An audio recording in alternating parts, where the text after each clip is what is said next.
Salam jumpa, salam Indonesia. Itu jadi kayak Supporter bola. Iya lagi. Iya, tapi supporter bola kita kena sanksi, bayar denda gara-gara itu. Apa katanya nyanyian apa diskriminatif sama rasis ya soal Bahrain. Tapi kan Bahrain sendiri yang brengsek. Itu harus itu tuh disensor. Iya, gampang. Tapi Bahrain juga yang dulu pas lagi main di Bahrain kan dia yang curang. Jadi ya wajar lah, nggak apa-apa, bayar dikit mah nggak apa-apa. Karma lah ya, ganjaran. BTW soal bola nih, Fir. Antara Indonesia dan China. Iya, tanggal 5 mainnya. Iya, tanggal 5. Nanti Wah, siapa? berat ini. Milih ya.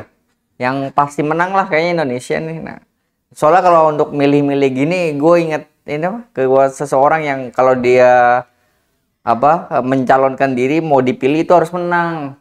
Itu siapa tuh, Fir? Jelasin Iya. siapa, Fir? Iya itu ada statementnya, misalnya kemarin Jokowi kan. Iya, ya iyalah kalau dalam memilih dan dipilih pasti pengennya yang menang dong. Iya. Gak cuma bola gitu kan.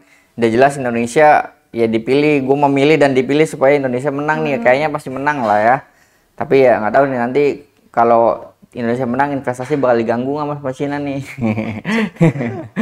Kita nggak tahu Iya, ya. kalau Kan soal bisa ngerembet ke situ ya. iya nggak tahu juga sih, salah-salah aja. Tapi gini apa?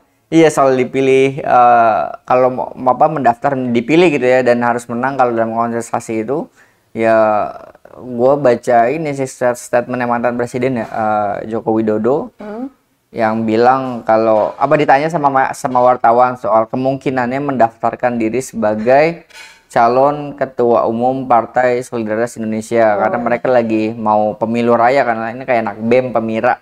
Iya mau pemilihan apa? Iya pemilihan baru, umum di tempatnya ya ketum baru ya dan ya Jokowi kan bilang dia harus pastikan dulu perhitungannya supaya dia kalau mencalonkan ya harus menang gitu. Ya nggak ada yang salah, ini mental juara memang gitu. Tapi masalahnya konteksnya kayaknya post power syndrome nih.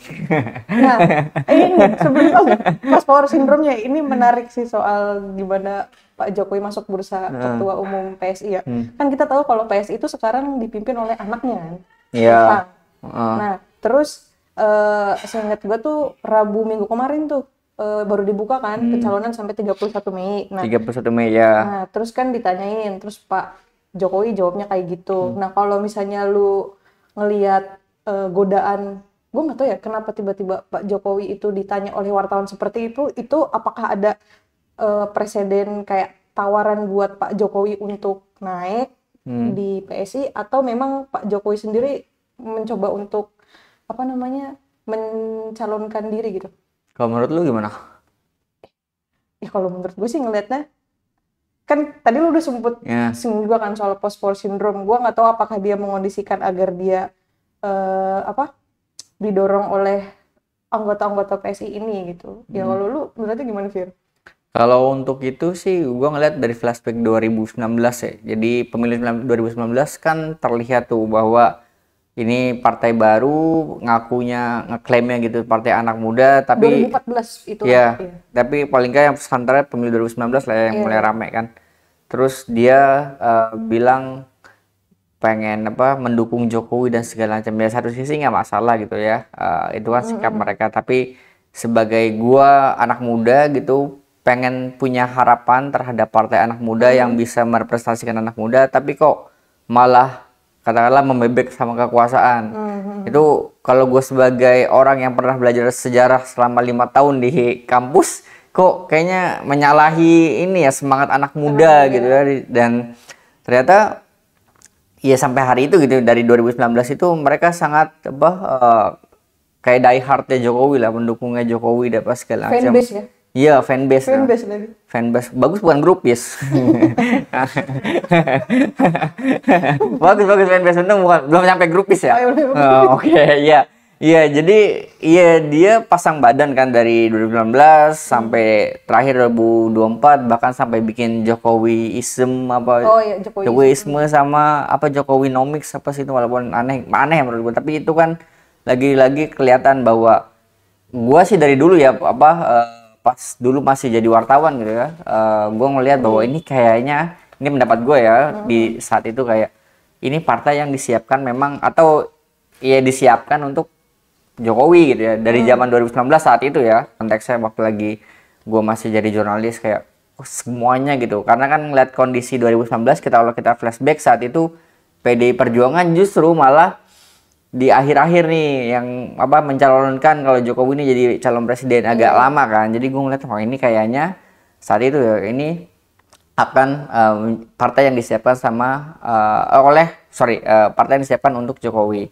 Nah kalau melihat kemudian hari ini gitu ya dan sampai hari ini gitu selama 5 tahun lebih bahkan hampir 6 tahun masih kayak gitu, masih mengkultuskan diri terhadap Jokowi dikultuskan, Jokowi dikultuskan segala macam, dan gue yakin dengan bursa ini ya semakin kayak menguatkan apa yang gue pernah pikirkan di 5 tahun 6 tahun yang lalu, bahwa ini kayaknya memang disiapkan sama Jokowi, bahkan buat periode kedua itu ya. Dalam 2 tahun terakhir malah anaknya udah duluan kan, yang lu bilang tadi itu yang baru 2 hari atau 3 hari jadi anggota partai. Jadi nah itu jadi masalah juga sih ya buat kita gitu ya yang belajar ilmu politik.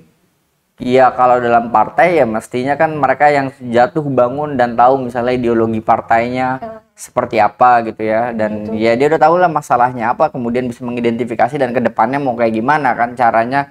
Paling enggak tentu PSI punya harapan dan mimpi untuk lolos threshold di 2029.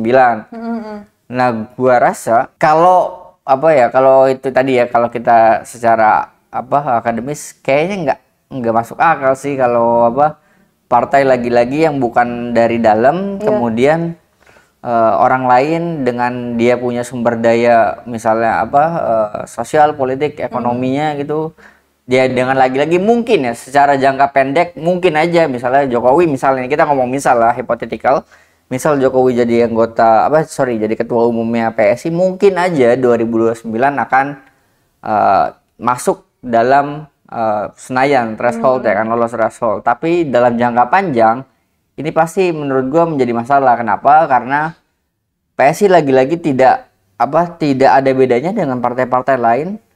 Partai misalnya you name it lah, misalnya Gerindra, terus ada PDI Perjuangan gitu, dan kemudian juga ada Demokrat yang bapaknya anaknya, jadi nggak punya yang tahu menarik. Yang kedua, kita tahu kalau individu pasti ada turunnya.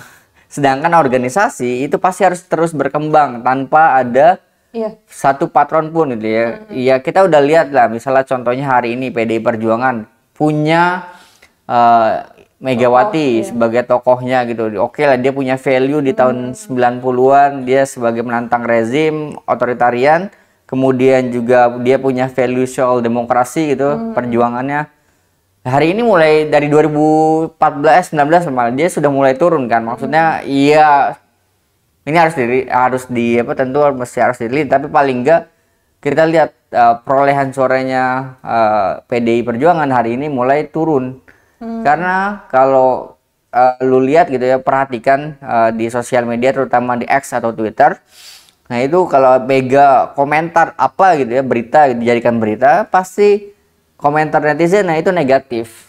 Iya, sentimennya selalu negatif. Sentimennya negatif. Jadi ya mega yang punya value dan kemudian terlalu lama kan jadi sudah tidak relevan lagi ya dengan kondisi zamannya, turun.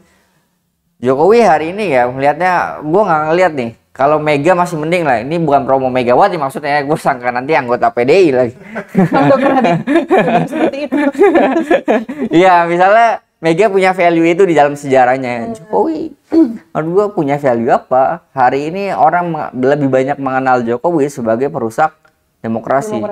Dari MK, nepotisme, segala macam. Bahkan ada yang menyamakan dengan Soeharto. Bahkan kampanyenya Golkar di 2024 kemarin, kampanye di TV ya, iklannya. Terus ada foto Soeharto dan ada foto Jokowi gitu, kayaknya loh itu udah diklaim sendiri sama mereka gitu kan. Jadi iya, gue lihat iya tadi soal value. Jokowi nggak membawa value itu, dan gue rasa tadi yang lu bilang kalau PS ini sekadar fanbase Jokowi. Terus suatu saat Jokowi turun, ini juga pasti partai ini akan turun, dan tentu tidak strategis.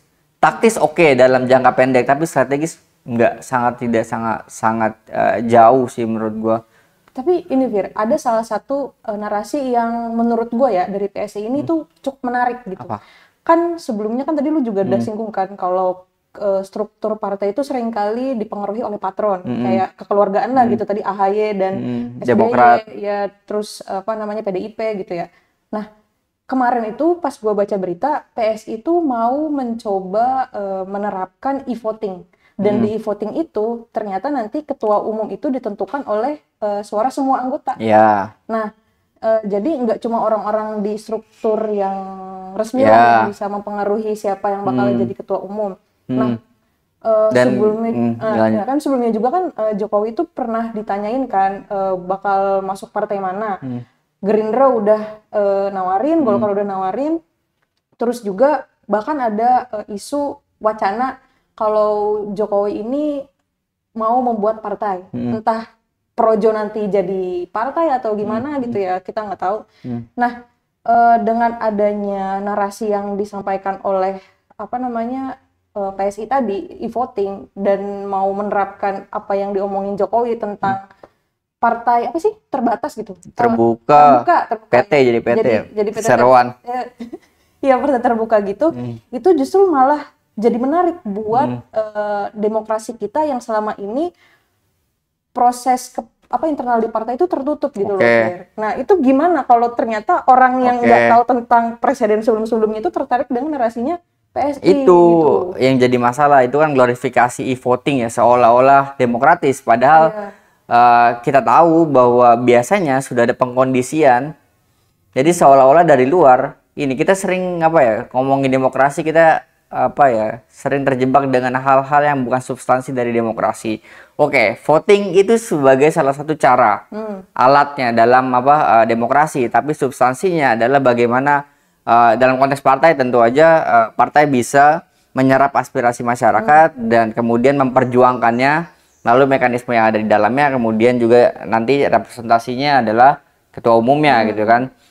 Nah, seringkali yang e-voting itu diglorifikasi seolah-olah itu paling demokratis, padahal enggak. Gua ngelihat sih bahwa ya dalam analisis gua ngelihat bahwa orang-orangnya sudah ditentukan. Pemilu misalnya ya, kita tahu lah misalnya dalam pemilu secara umum nasional ya, kita tahu misalnya orang-orangnya aja udah tahu nih, oh ini dari sini partai ini akan ke sini, didukungnya ini, logistiknya sekian dan ke sini. Sedangkan apalagi dan kita kemudian percaya bahwa pemilu itu secara kualitas enggak juga. Kita pemilu 2024 kemarin bahkan dianggap pemilu paling terburuk dalam sejarah reformasi selama 25-26 tahun terakhir gitu ya. Jadi gue lihat bahwa bisa jadi gini, e-voting gitu ya, tapi calon-calon yang udah ditentukan. Misalnya kalau Jokowi maju ya, misalnya Jokowi tentu, terus kemudian ada bersaing nih sama anaknya, misalnya incumbent ya, menarik juga nih. Kalau dalam sejarah kerajaan di Indonesia, bapak anak tuh kalau berebutan kekuasaan ya bunuh-bunuhan harusnya kan. Berdarah gitu. Iyalah, itu jangan tanggung-tanggung, kata Raja Jawa ya begitu. Bunuh langsung gitu kan. Seru banget. Ya. Ya nggak tahu kok, tanya saya. Nah, bisa tuh dia ngomong kayak gitu. Terus misalnya giring gitu ya. Iya. Kan bisa jadi nih kan kayak elit di 99 katakanlah. Ini udah ada calon Yusril Iza Mahendra, kemudian ada Gus Dur, ada apa. Tapi tiba-tiba di tengah jalan mundur. Iya. Iya, misalnya ya udah mundur nih, udah giring, udah siapa, katakanlah misalnya Grace Natali, terus siapa, ada banyak nih. Tapi saingannya dibilang sama Jokowi, udahlah, kayaknya kalah, mundur aja deh. Jadi seolah-olah tampaknya itu ada proses demokratis gitu ya di dalamnya, tapi paling ya gue rasa itu nggak akan terjadi secara utuh menyeluruh, dan tahu udah dikondisikan biasanya kayak gitu kan. Ini ya kita dulu di organisasi mahasiswa juga gitu nih, ada calon-calon kita ya udah tahu nih yang ini nih lucu-lucuan aja kalau bahasa kita kan. Jadi gue nggak melihat itu ini harus diluruskan bahwa e-voting atau apapun itu one man one vote itu tidak menjamin partai itu demokratis. Justru Substantif juga. tadi kan salah gue baca juga tuh syaratnya menjadi ketua umum tidak harus anggota. Ya tadi tidak harus anggota, Jokowi juga bisa nyalonkan siapa saja, dan itu tadi tidak harus anggota. Itu kemudian yang jadi merusak penyakit partai politik kita hari ini gitu. Minimnya jenjang kaderisasi, pengakuan terhadap kaderisasi, dan juga meritokrasi dalam kaderisasinya nggak ada. Misalnya siapa yang punya power banyak, uangnya banyak, logistiknya bisa jadi apanya partai gitu kan. Ini mengikis atau partai mengalami pembusukan sendiri, bukan oleh orang lain, justru dari internal aktor-aktor di partai itu sendiri. Jadi oke. Ya sama ya Demokrat, misalnya AHY dulu sebelum ketum kan dia baru 2017 itu pensiun dari tentara, kemudian jadi calon gubernur DKI Jakarta. Terus langsung jadi ketua umum. Tentu yang kalau gue ya misalnya sebagai anggota, misalnya ya saat itu sebagai anggota Demokrat yang udah merintis dari bawah, yang udah siap nih bakal jadi di petinggi partai, tapi kalah lah sama anaknya. Buat ada meritokrasi. Jadi dalam partai sendiri tidak demokratis, dan ya ini cuma lucu-lucuan aja, seolah-olah demokratis, seolah-olah sangat Gen Z, padahal mah tetap aja ya PSI dari dulu gitu. Yang ngaku anak muda, mana program yang buat anak muda yang jelas, yang nggak ada. Ini gimmick aja, menjual anak muda aja. Ya kalau gua kemarin wawancara sama orang Tempo, ya dia bilang anak muda tapi platformnya, kelakuannya masih kayak old politicians gitu. Ya itu partai yang hipokrit. Mendingan nggak usah jual anak muda, udah biasa aja. Iya, cuma jadi target kampanye dong ya. Iya, token. Iya, token. Terus ini Ver, tadi ya soal Jokowi yang post power syndrome yang tadi dulu singgung. Katakanlah misalnya dia beneran jadi ketua umum PSI, terus dia bisa membawa PSI ini ke Senayan. Kira-kira apa yang akan terjadi, Fir? Ya tadi gue bilang mungkin jangka pendek ya jadi bagus juga, karena itu untuk PSI-nya kan. Ya, dan juga lebih jelas lah, misalnya dan juga Jokowi ya maksudnya jelas, lu bukan cuman mantan presiden yang kemudian masih sibuk sana sini ingin dibicarakan di ranah nasional gitu ya, biar ada di radar nasional selalu pakai cara apapun itu, entah laporan ijazah, entah apapun itu. Ya lebih baik ya udah langsung aja jadi ketua umum partai. Ini kan lebih jelas perannya seperti apa. Nanti kan dia tinggal bagaimana lobby dan diskusi dengan ketua umum partai lainnya. Ya tentu saja ini akan menurunkan derajatnya justru. Partainya dia kecil. Ya gue misal ya, kalau gue Bahlil gitu atau gue Gerindra gitu kan, Prabowo, partai lu nggak lolos Senayan, kok baik-baik nuntut sih? Bisa. Oke. Nah, terus ini sih, kalau misalnya kita ngelihat ini Fir, hubungan antar elit nih, kan tadi kan oke lah misalnya Pak Jokowi bisa membawa ke Senayan gitu ya PSI-nya. Nanti kan dia bakal ketemu sama PDIP nih yang diketuai oleh Bu Mega. Bu Mega atau Puan atau Prananda. Itu belum kongres. Lah, lu kan gadis partai. Pramudiana Tatur. Ini gadis partai. Astaga. Lupa lagi tadi bilang apa? Iya, tadi misalnya ketemu sama PDI Perjuangan. PDI Perjuangan gitu. Nah, terus di sini posisinya kan di 2029 kita nggak tahu siapa yang bakal jadi presiden, apakah nanti Prabowo, dan tidak ada threshold kan, semua partai punya kesempatan buat ikut berkompetisi di pemilu gitu. Nah, terus itu gimana ya, maksudnya gue kalau ngelihat situasi di Indonesia sekarang tuh yang lagi heboh kebangetan tuh yang di elitnya gitu loh. Nanti seandainya nih kalau Jokowi VAV dengan Bu Mega, terus Pak Prabowo yang nanti jadi pemimpin, entah jadi apa enggak, itu gimana gitu maksudnya tuh? Ya gimana apanya, biasa aja lah kan. Bisa kita itu ya dalam politik kita sangat transaksional kan. Kita tidak punya diferensiasi ideologi yang jelas. Oke lah misalnya ada PDI Perjuangan yang ada marhenannya gitu ya, terus juga ada PKS, tapi yang lain juga nggak ada. Kita nggak punya ideologi pemilahan diferensiasi ideologi yang sangat jelas. Jadi semuanya sangat transaksional.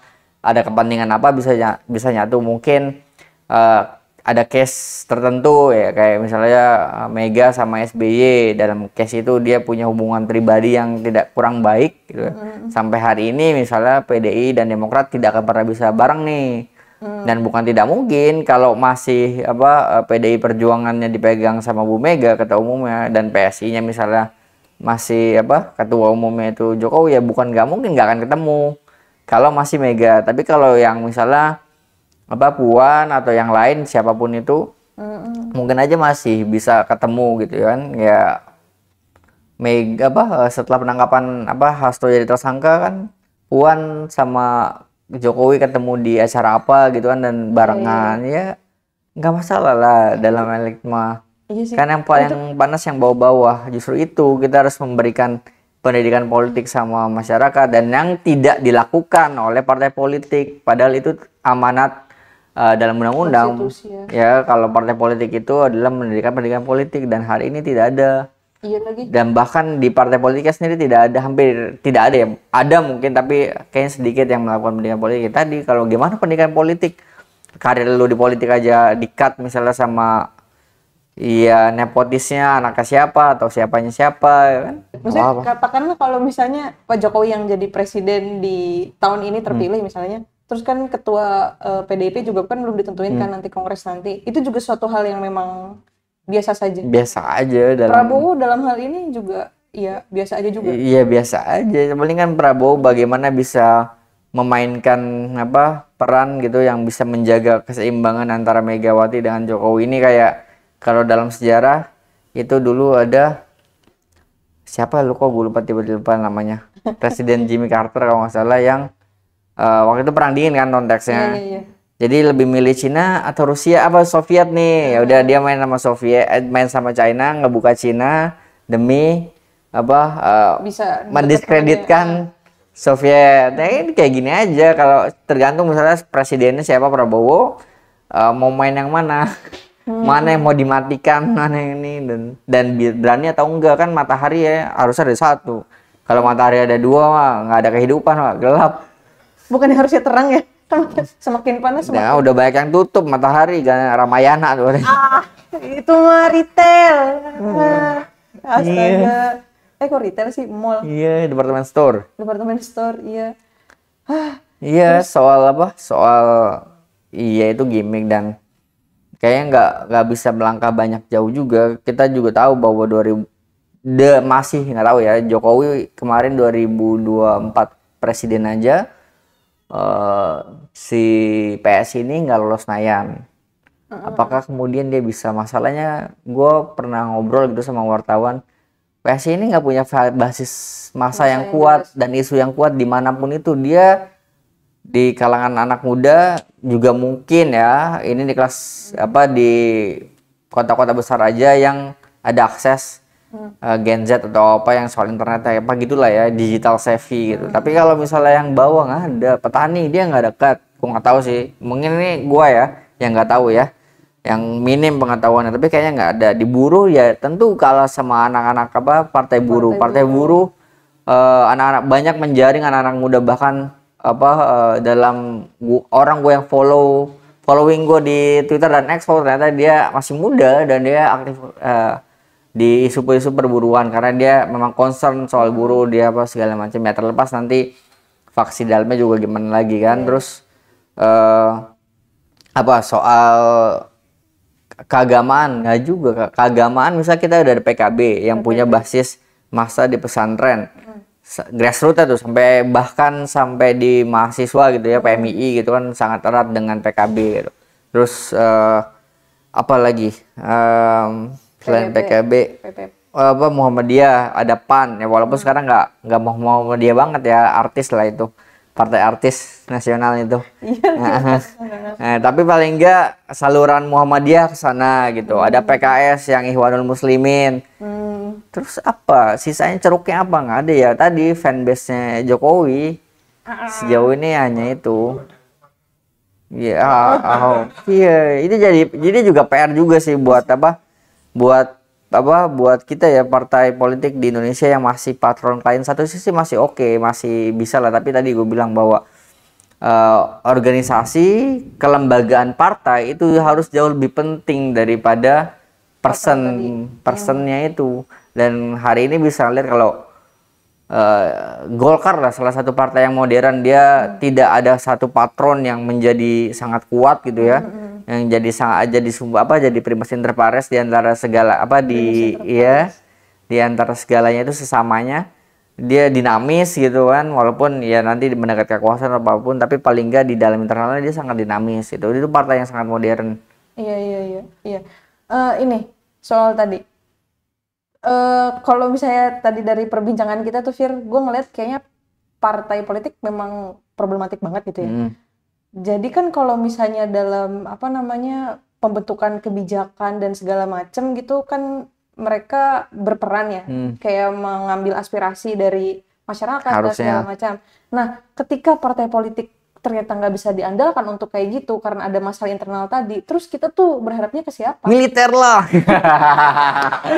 Kirim ke barak. Lu nakal berarti. Kirim ke barak itu kayak gubernur lu kan. Siapa KDM? Nggak bisa ya, kurang kerja, nggak bisa kerja, kasih ke barak, ke militer. Nggak serius ini kemana nih kita berharapnya buat, kan itu penting ya misalnya buat mencaplok aspirasi.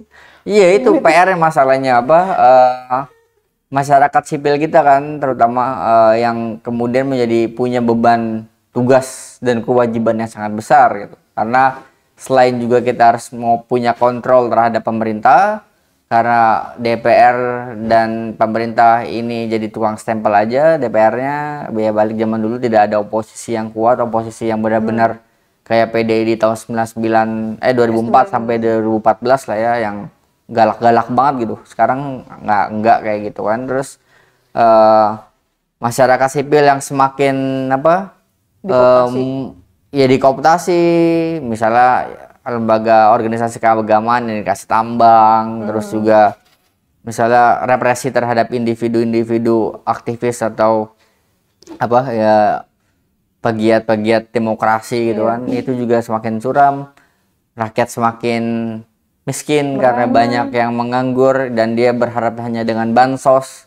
Ya kan, itu kan bansos salah satu fenomena untuk menundukkan. Kalau gue menurut lu harus patuh tunduk pakai bansos, dan itu rata-rata orang miskin gitu kan yang pakai. Dan ya ketika kelas menengah semakin turun, bahkan IMF ya bilang, atau apa sih datanya, World Bank World Bank 60% masyarakat kita miskin gitu. Iya juga sih. Gue berasa gue juga nggak di bawah itu pengeluarannya nggak nyampe. Iya gue juga lagi terus. Iya, jadi itu jadi PR kan, bagaimana udah mendidik masyarakatnya juga kan, masa PR ya gitu, kayak 2000 pemilu ya. Masyarakat sipil udah semangat, udah keluar gitu ya, bahwa jangan ambil bansos, nanti ini untuk lah ya. Orang ini yang mengkritik pembagian bansos juga tidak bisa menyelami emosi masyarakat gitu ya. Emosi masyarakat yang dapat beras 3 kilo itu udah senang banget. Kenapa? Karena kita bisa saving misalnya 10 hari, seminggu sampai 10 hari. Belum lagi ada, gua kemarin riset juga kan pas lagi pemilu itu, jauh-jauh misalnya gue orang Banten, gue waktu itu mudik, iya bisa santet nih, kebal ya. Ya gue ada salah satu di kabupaten kota di Banten gitu, gue pulang sekalian mudik sekalian gue riset, terus ada nih ada pembagian sembako 02 gitu ya. Ya kebetulan 02, gue bukan tendensius sama 02, tapi kebetulan 02 di dusun tempat gua lagi mudik. Terus ada orang yang jauh banget lah, pokoknya beda dusun gitu, beda desa, jauh lah jalan kaki. Dari gitu kan kontur naik turun ya, gunung gitu kan mungkin.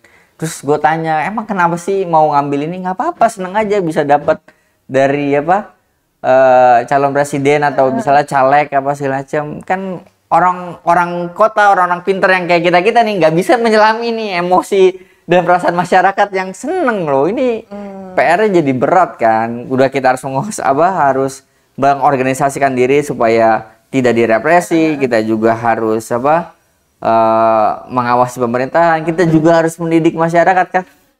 Kesadarannya nggak ada gitu. Iya. Berat ya. Ya paling enggak itulah. Ya karena kan gue yakin kan tugas-tugas atau perjuangan-perjuangan kita untuk demokrasi itu kan seperti mitos Sisyphus kan. Dorong, turun lagi, dorong, ya udah begitu aja terus. Tapi bagaimana caranya? Misalnya di tahun 2025 ini indeks demokrasinya 6 gitu. Ya semoga Turun sih. misal ya 2029 ya jangan 6 lah, 6,2, 0,3, jangan sampai turun bahkan di bawah poin yang sekarang gitu ya. Itu aja sih yang bisa ya berharap. Kalau berharap sama pemerintah kayak kita nggak bisa berharap sama pemerintah sih. Kecuali kita anaknya siapa. Iya. Dan anak siapanya itu Kecuali bapak lu Mulyono. Bapak lu bukan Mulyono kan namanya? Bukan, ya udah. Supar. Nah, enggak dilanjutin. Iya, udah gitu-gitu aja. Gue mau menyinggung soal pemanfaatan ini internet. Oke, meskipun kita susah gitu ya untuk berharap ke mereka, tapi kita bisa berharap untuk menggunakan kanal media sosial gitu kan buat mengkritik segala macam. Sebenarnya itu bisa. Tapi yang jadi Tapi mati. Iya bener, tapi mati. Tapi mati karena ada militer siber. Iya tuh kita berharap sama siapa ya? Sama Tuhan. Astaga, apa? Iyalah. Katanya. Gue dari dulu pesimis semuanya. Tapi enggak lah. Ya semoga lah ya masyarakat kita jadi semakin pinter Kak.